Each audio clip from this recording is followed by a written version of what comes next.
श्राद्ध की दक्षिणा। एक पंडित को बहुत दिनों तक काम नहीं मिला तो वह एक जाट से बोले, जाट देवता, आज तुम्हारे पिता मुझे सपने में दिखाई दिए।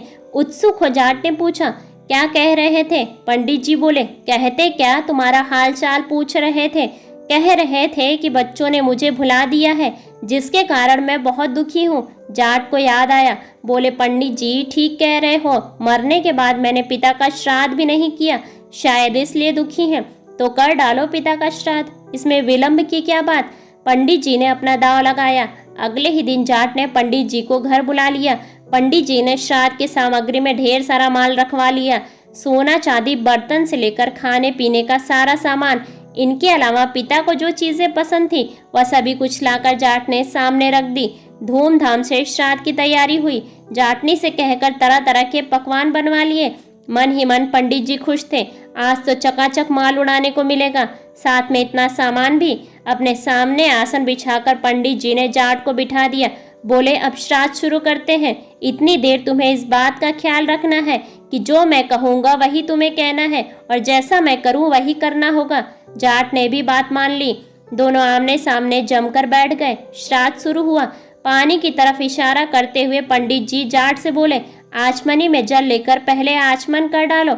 उसी तरह लोटे की तरफ इशारा करते हुए जाट भी पंडित जी से बोला, आचमनी में जल लेकर पहले आचमन कर डालो। पंडित जी बोले, भाई मैं तुम्हारे लिए कह रहा हूँ, आचमन तुम्हें करना है, मुझे नहीं। जाट ने भी वही दोहराया।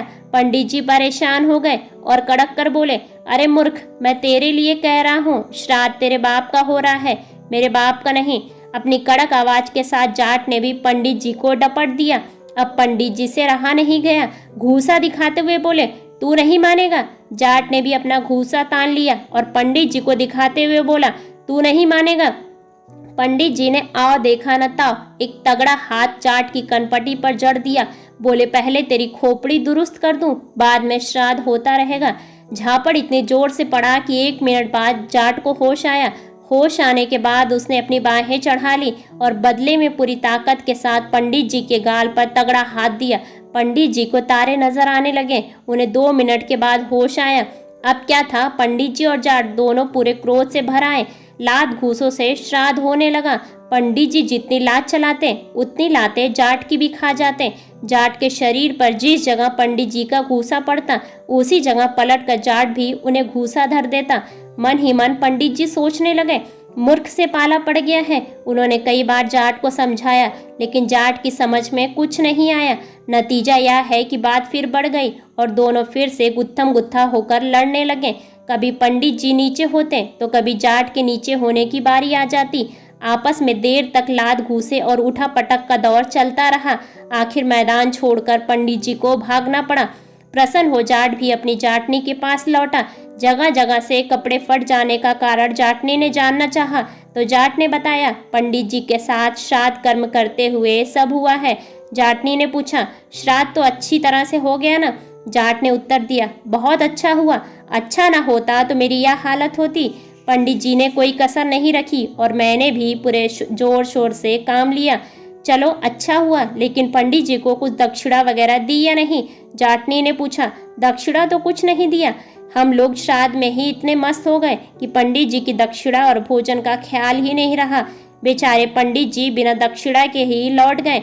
अब तुम ही कष्ट करो, एक बड़े थाल में भोजन और साथ में दक्षिणा पंडित जी के घर पहुंचा दो, वरना श्राद्ध का कोई फल नहीं मिलेगा। ये सुनकर जाटनी खुश हुई। नहा धोकर उसने एक बड़े थाल में भोजन रखा और पंडित जी के घर की ओर चल पड़ी। उधर पंडिताइन प्रतीक्षा में बैठी थी कि पंडित जी श्राद्ध करने गए हैं, लौटते हुए अपने साथ कई चीजें और बढ़िया पकवान भी लाएंगे। किंतु पिटाई हुई हालत में जब उसने पंडित जी को देखा तो उसे बहुत दुख हुआ। सारी कहानी सुनकर वह क्रोध से लाल पीली हो उठी। दोनों पति पत्नी क्रोध से उबल रहे थे। अचानक जाटनी को अपने घर आया देख दोनों उठ खड़े हुए, गुस्से से मुट्ठियां तान ली। घर के अंदर कदम रखते ही दोनों जाटनी पर टूट पड़े। सारा क्रोध उस पर झाड़ दिया।